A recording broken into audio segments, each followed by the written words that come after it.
Bienvenidos a la otra cara de la moneda. Desde septiembre el mundo y en particular México, que es lo que más nos interesa, hemos vivido muy preocupados por el momento en el que el sistema de la Reserva Federal, la Fed, el Banco Central de los Estados Unidos, incrementen las tasas de interés. Hemos vivido una angustia que por lo menos ha llegado a generar paranoia. Ha permitido que algunos partidos políticos hablen en términos de devaluación, despeñadero, que la economía no va por buen camino. Y en realidad no nos hemos parado a pensar, no nos hemos detenido a analizar qué significa y qué es que aumenten las tasas de interés en los Estados Unidos. ¿Qué es la normalización de la política económica de los Estados Unidos? Hemos creído que un síntoma, que es el aumento en las tasas de interés y la depreciación del peso, es una enfermedad, cuando en realidad se trata de un síntoma y un síntoma positivo para la economía mexicana. Hemos creído que en el momento que aumenten las tasas de interés en los Estados Unidos, la economía mexicana se va a desplomar, que todo lo que hemos construido de estabilidad económica, de macroeconomía, se va a caer. La realidad es que deberíamos estar contentos y ansiosos de que aumentaran las tasas de interés en los Estados Unidos. Hoy le invito a que analicemos la otra cara de la moneda, que veamos con claridad realmente qué significa la normalización de la política económica de los Estados Unidos y que lo pensemos no con una misión miope, no con esta carita de ver el tipo de cambio de solo un día, que lo veamos en la historia de un país. Bienvenidos a la otra cara de la moneda.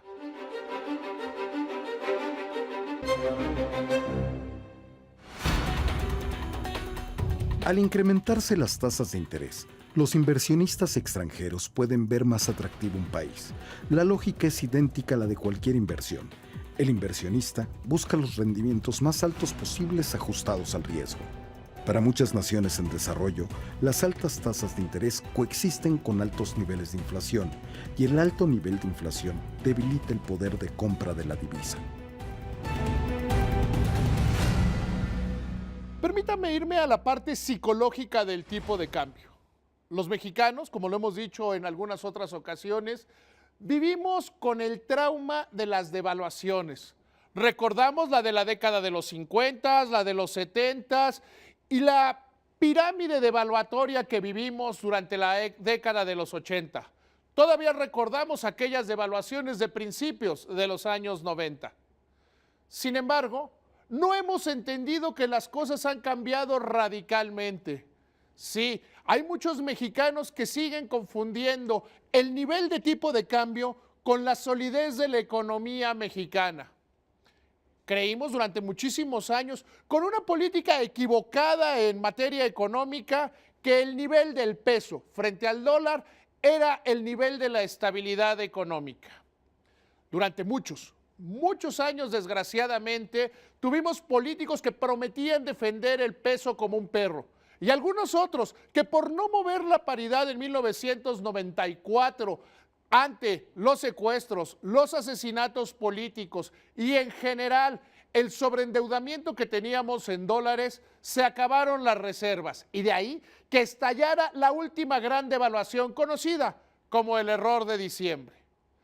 Alguna vez el gobernador de Banco de México, Agustín Carstens, me decía que tener un tipo de cambio fijo es como poner la mano fija y mover toda la casa para pintarla, que tener un tipo de cambio flexible como el que tenemos desde hace más de 20 años es que la casa esté fija e ir pintándola, irnos ajustando. Entender que la paridad, que el tipo de cambio es un precio más de la economía. Por principio de cuentas, tenemos que quitarnos ese trauma.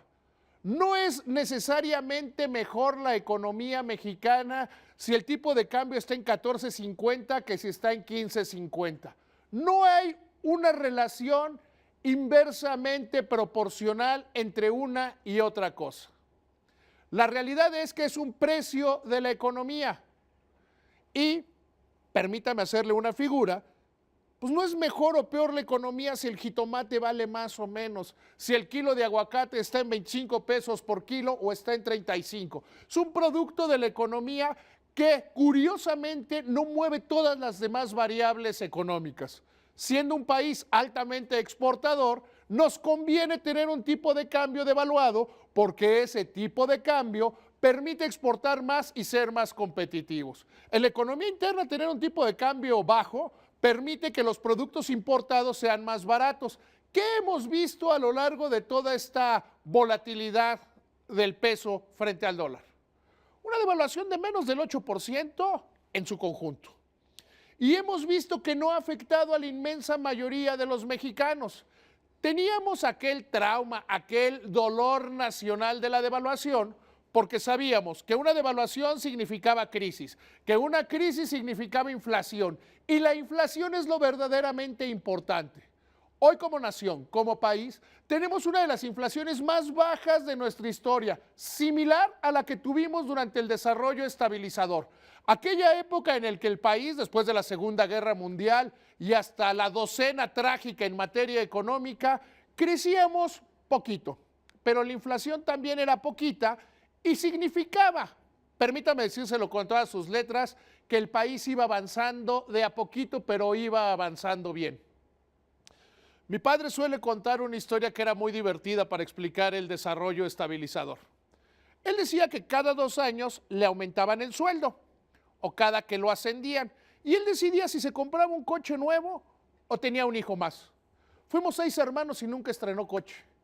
Así es cuando hay estabilidad económica y hoy hemos vuelto a la estabilidad económica. Hemos visto que el movimiento en el tipo de cambio, en el caso mexicano, no ha implicado aumento sostenido y generalizado de los precios, que eso y no ninguna otra cosa es la inflación, que eso y no ninguna otra cosa es lo que le debe importar a la mayoría de los mexicanos. Quitémonos pues este trauma de suponer que un tipo de cambio habla sobre la bondad o maldad de una política económica.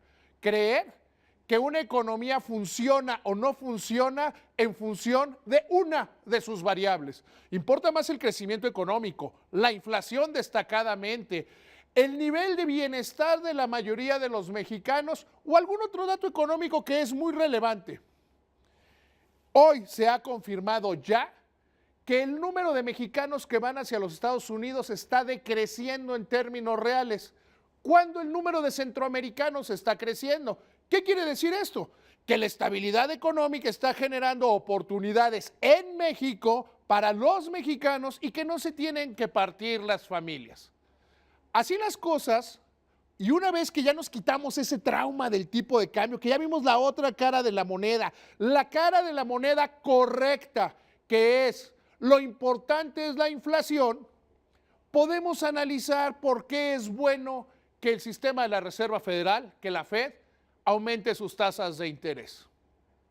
Cuando tomaron esta política total y absolutamente heterodoxa, es decir, fuera de lo normal de llevar las tasas de interés cercanas a cero, ¿qué estaba buscando el sistema de bancos centrales de los Estados Unidos? Activar la economía. Que para la gente fuera mejor tener el dinero en inversiones productivas que tenerlo en el banco y empezaron a pagar tasas negativas a los ahorradores. Eso lo hicieron para enfrentar la crisis de 2008-2009, donde la economía de los Estados Unidos y por lo tanto el mundo estuvieron muy cerca de llegar a una recesión como la del 29 del siglo pasado.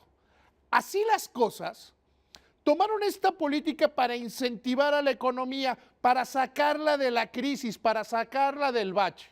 El antecedente fue la economía de Japón, que hizo lo mismo. Incluso en Japón llegaron a ofrecer tasas nominales negativas.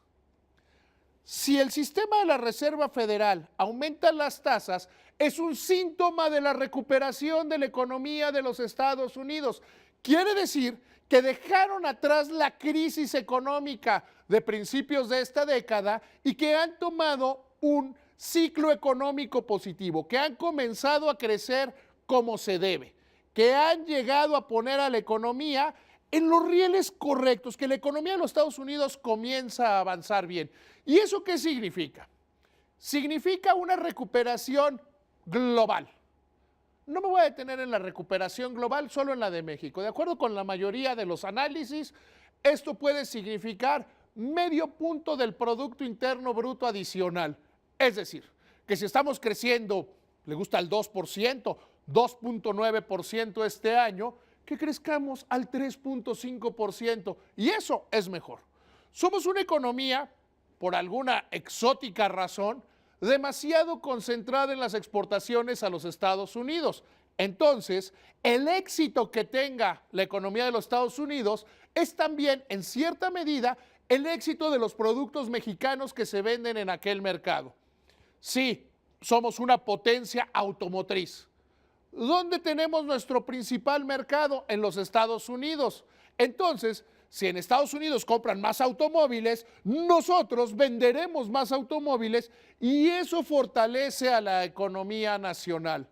Se trata ciertamente de un problema para otras economías, para las economías irresponsables.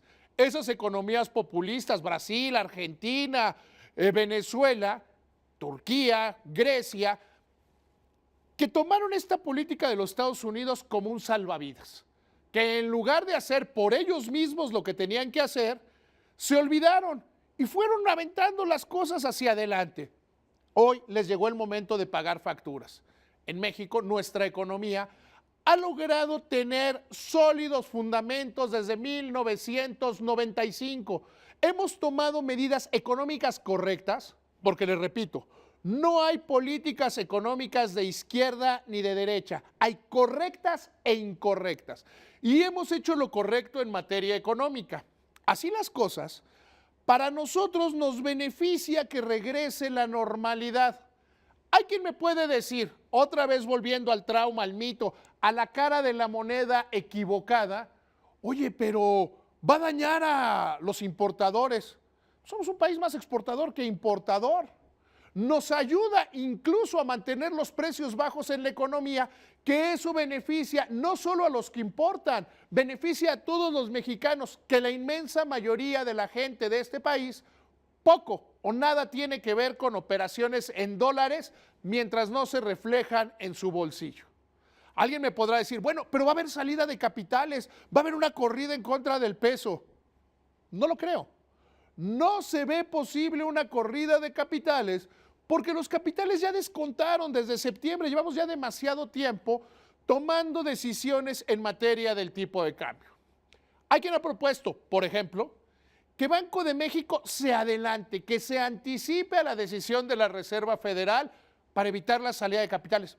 La salida de capitales no se da, insisto, por el aumento de la tasa de interés en Estados Unidos, sino por la posibilidad de hacer negocio en la economía nacional, que esa se mantiene y se fortalece a la luz de que una vez pasando la zona de turbulencia, México es de los países más luminosos después de la normalización de la política económica de los Estados Unidos.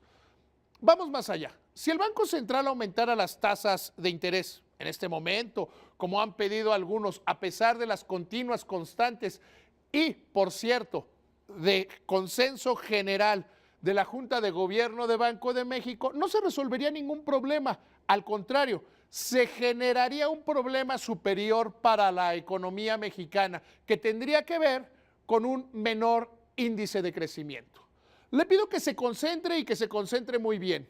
No le tenga miedo a la volatilidad, vea las cosas en el futuro, vea la cara de la moneda que es la correcta. El crecimiento de la economía de Estados Unidos beneficia a naciones como México, que hemos hecho la tarea. Muchísimas gracias, muy buenas noches.